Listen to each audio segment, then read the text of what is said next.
শুভ সন্ধ্যা বন্ধুরা। আজ হলো 13 সেপ্টেম্বর শনিবার।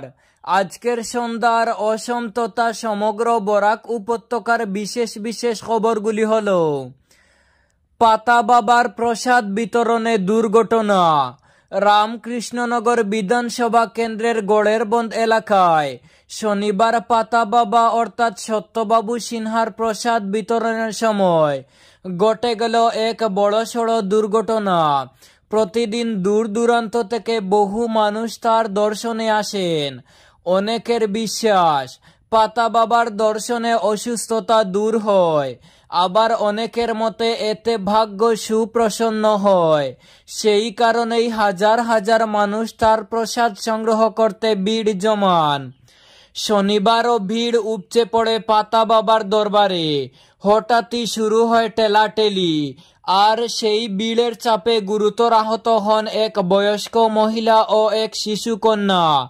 আহতদের দ্রুত হাসপাতালে নিয়ে যাওয়া হয়, তবে এই ঘটনায় মৃত্যুর খবর রটালেও আয়োজক ও পরিবার সূত্রে জানানো হয়েছে সেই খবর সম্পূর্ণ ভিত্তিহীন।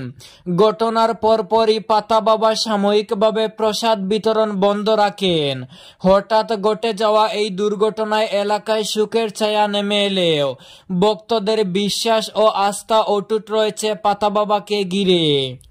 পরবর্তী খবরে যাওয়ার আগে আপনার কাছে ছোট্ট একটি রিকোয়েস্ট, ভিডিওতে একটি লাইক করে চ্যানেলটি সাবস্ক্রাইব করুন এবং ফেসবুক পেজটি ফলো করে ভিডিওটি অবশ্যই শেয়ার করুন, যাতে সঠিক তথ্যগুলো সবার কাছে পৌঁছাতে পারে।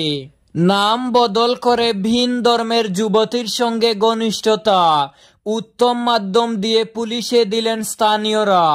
নাম বদল করে ভিন ধর্মের যুবতীর সঙ্গে ঘনিষ্ঠতা যুবকের, এমন জঘন্য কাণ্ডকে কেন্দ্র করে উত্তপ্ত পরিস্থিতি সৃষ্টি হয় শিলচর অম্বিকাপট্টি এলাকায়। লাভ জিহাদের অভিযোগে উত্তপ্ত পরিস্থিতি সৃষ্টি হয় শুক্রবার রাতে। জানা যায় ঝাড়খণ্ডের বাসিন্দা শাহাবুদ্দিন বর্তমানে শিলচর কাটাল রোডের এক ভাড়া বাড়িতে থাকেন। বিবাহিত শাহাবুদ্দিন নিজেকে রাজু দাস পরিচয় দিয়ে সুনাই অঞ্চলের বাসিন্দা তথা বর্তমানে টিকর বস্তি এলাকার ভাড়া বাড়িতে থাকা দাস পদবীর সঙ্গে দীর্ঘদিন থেকে অবৈধ সম্পর্কে জড়িয়ে রয়েছে বলে অভিযোগ। শুক্রবার রাতে বিষয়টি নিয়ে সরব হলেন অম্বিকাপট্টি এলাকার কিছু যুবক। দুজনকে পাকড়াও করে জিজ্ঞাসাবাদ শুরু করেন তারা। স্থানীয়রা শাহাবুদ্দিনকে কিছুটা উত্তম মাধ্যম দিয়ে পুলিশের কাছে তুলে দেন। পুলিশ ওই যুবতীকেও সদর থানায় নিয়ে যায়। এদিকে শাহাবুদ্দিন ওরফে রাজু দাস নিজেকে স্বীকার করেছে সে রাজু দাস নাম নিয়ে শহরের বিভিন্ন ধর্মীয় প্রতিষ্ঠানে পাচক হিসেবে কাজ চালিয়ে যাচ্ছে বলে স্থানীয়রা জানান। রেল মানচিত্রে যুক্ত মিজোরাম, রাজধানীর উদ্বোধন প্রধানমন্ত্রীর।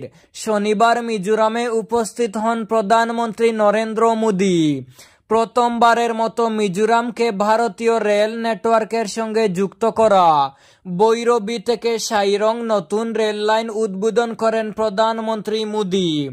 উদ্বোধন করে প্রধানমন্ত্রী বলেন, আজ থেকে আইজল ভারতের রেল মানচিত্রে অন্তর্ভুক্ত হলো। কঠিন ভৌগোলিক চ্যালেঞ্জ সত্ত্বেও বৈরবী সাইরাং রেলপথ বাস্তবে রূপ নিয়েছে। আমাদের প্রকৌশলীদের দক্ষতা আর শ্রমিকদের অক্লান্ত পরিশ্রমের ফলেই এটি সম্ভব হয়েছে। তিনি এও বলেন, এই প্রকল্প শুধুমাত্র একটি রেল সংযোগ নয়, এটি মিজোরামের জন্য রূপান্তরের জীবনী শক্তি। তিনি ব্যাখ্যা করেন যে এই রেলপথ মানুষের জীবন ও জীবিকায় এক নতুন বিপ্লব আনবে। কৃষক ও ব্যবসায়ীরা বৃহত্তর বাজারে পণ্য বিক্রি করতে সক্ষম হবেন। শিক্ষার পাশাপাশি স্বাস্থ্যসেবার সুযোগ বাড়বে এবং পর্যটন, পরিবহন ও আত্মীয়তা খাতে নতুন কর্মসংস্থানের পথ খুলবে। তিনি স্মরণ করে জানান যে কয়েক বছর আগে তিনি এই প্রকল্পের ভিত্তিপ্রস্তর স্থাপন করেছিলেন। এখন এই নতুন রেলপথের মাধ্যমে মিজোরামের সাইরাং সরাসরি রাজধানী এক্সপ্রেসে দিল্লির সঙ্গে যুক্ত হলো। রাজ্যকে জাতীয় রেল নেটওয়ার্কের সঙ্গে যুক্ত করার এই মুহূর্তকে প্রধানমন্ত্রী ঐতিহাসিক বলে অভিহিত করেন। বদরপুরে ছাত্র আন্দোলনের উপর জেলা আয়ুক্তের ভূমিকার সমালোচনা হাফিজ রশিদের। জাতীয় সড়ক অবরোধ করে আইন বিরুদ্ধ কাজ করেছেন ছাত্ররাও। করিমগঞ্জের নাম পরিবর্তনের বিরুদ্ধে সাধারণ ধর্মঘটে।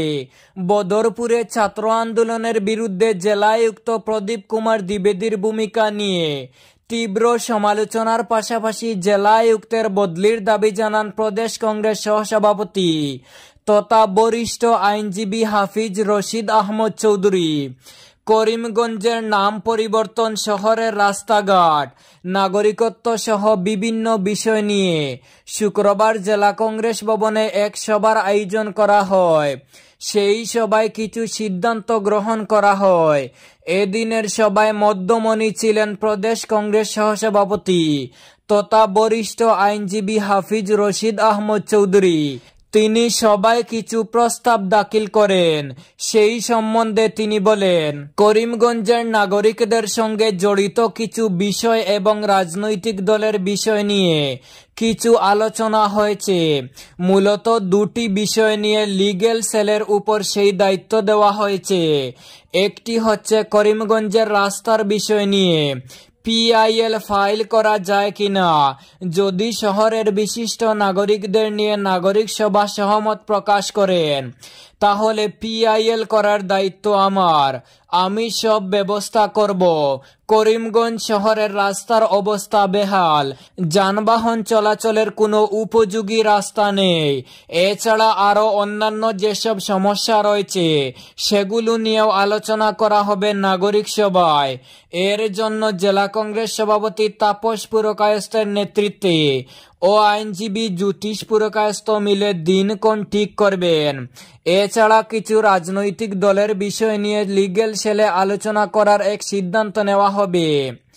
6 সেপ্টেম্বর করিমগঞ্জ নাম পরিবর্তনের বিরুদ্ধে যে বন্ধ ডাকা হয়েছিল এবং এদিন বদরপুরের কলেজের ছাত্ররা যে আন্দোলন করেছিল সেই বিষয় উল্লেখ করে তিনি বলেন, জেলা আয়ুক্ত পদে থেকে ছাত্রদের সঙ্গে এ ধরনের ব্যবহার করতে পারেন না। জেলা আয়ুক্ত প্রদীপ কুমার দ্বিবেদী সেদিন বদরপুর কলেজে গিয়ে যে ব্যবহার করেছেন তা সমালোচনার যোগ্য। জেলা আয়ুক্তের কাজ হচ্ছে আইন রূপায়ণ করা। 163 ধারা সমস্ত জেলায় জারি করেছেন, কিন্তু তিনি নিজে কেন যাবেন? তিনি সার্কেল অফিসার পাঠাতে পারতেন, পুলিশ সুপার যেতে পারেন। তিনি নিজে গিয়ে যে কাজ করেছেন সেটা পুলিশ বিভাগের কাজ। যদি পুলিশ সুপার করতেন তাহলেও মেনে নেওয়া যেত, কিন্তু জেলা আয়ুক্ত হয়ে রাজনৈতিক দলের হয়ে কাজ করেছেন, ছাত্রদের সঙ্গে দুর্ব্যবহার করেছেন, তাই এর তীব্র নিন্দা জানাই। যদি করিমগঞ্জে এই জেলা আয়ুক্ত থাকেন তাহলে আরও পরিস্থিতি খারাপ হবে বলে মন্তব্য করেন হাফিজ রশিদ। অসমের দরঙ্গে একই পরিবারের 3 সদস্যের রহস্যময় মৃত্যু।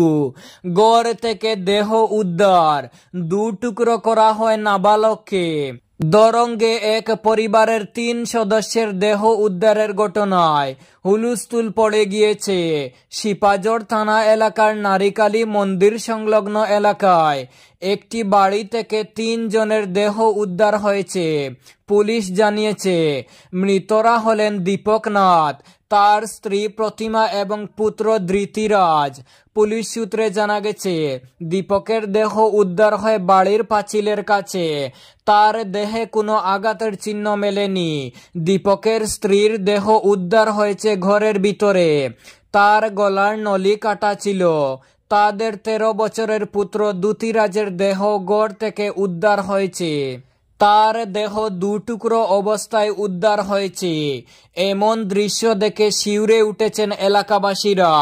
দীপকের প্রতিবেশীরা জানিয়েছেন সকাল থেকে তাদের কোনো সাড়া শব্দ পাচ্ছিলেন না। আত্মীয়রা বারবার ফোন করে না পেয়ে পড়শিদের খবর নিতে বলেন।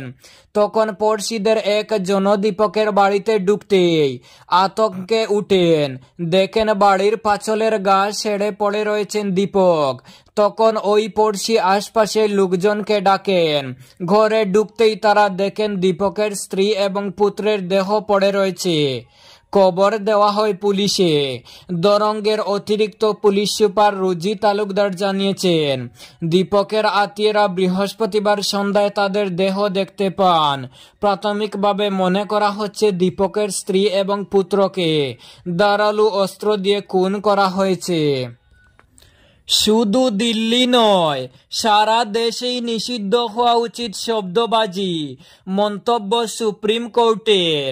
শুক্রবার শব্দবাজি সংক্রান্ত এক রায়ে সুপ্রিম কোর্ট দিল্লি এবং দেশের অন্যান্য শহরের জন্য একই নিয়মের কথা বলেছে। সুপ্রিম কোর্টের দাবি, শুধু দিল্লি নয়, সারা দেশেই নিষিদ্ধ হওয়া উচিত শব্দবাজি। শব্দবাজি সংক্রান্ত একটি আবেদনের শুনানিতে এমনই পর্যবেক্ষণ শীর্ষ আদালতের।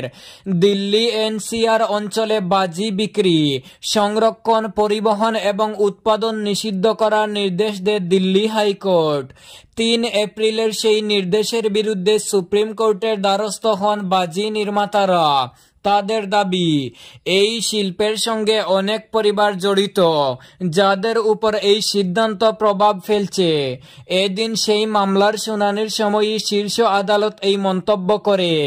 প্রধান বিচারপতি বি.আর. গাভাই বলেন, যদি দেশের রাজধানী অঞ্চলের শহরগুলির দূষণমুক্ত বাতাসের অধিকার থাকে, তাহলে অন্যান্য শহরের মানুষের কেন থাকবে না? সেই নীতি থাকুক না কেন, তা সর্বভারতীয় স্তরে হওয়া উচিত। আমরা কেবল দিল্লির জন্য নীতি তৈরি করতে পারি না। আদালত মন্তব্য করেছে, শব্দবাজির উপর নিষেধাজ্ঞা মাত্র কয়েক মাসের মধ্যে সীমাবদ্ধ রাখলে কোনো লাভ হবে না, কারণ সারা বছর ধরে অতিশবাজি সংরক্ষণ করা হবে শুধুমাত্র নিষেধাজ্ঞার সময় বিক্রি এবং ব্যবহারের জন্য। এদিকে গত এপ্রিলেই অন্য একটি মামলায় নিজের পর্যবেক্ষণে সুপ্রিম কোর্ট জানিয়েছিল, যদি এটি দেখানো যায় সবুজ বাজি ফাটানোর ফলে দূষণ কম হচ্ছে, তাহলে এই পূর্ববর্তী আদেশের মাধ্যমে আরোপিত নিষেধাজ্ঞা পুনর্বিবেচনা করার সম্ভাবনা রয়েছে। এই ছিল আজকের সন্ধ্যার বিশেষ বিশেষ খবরগুলি। ভিডিওটি অবশ্যই লাইক এবং শেয়ার করে দেবেন এবং চ্যানেলটি সাবস্ক্রাইব করে পাশের বেল আইকনটি বাজিয়ে রাখবেন, যাতে সঠিক তথ্যগুলো সবার কাছে পৌঁছাতে পারে।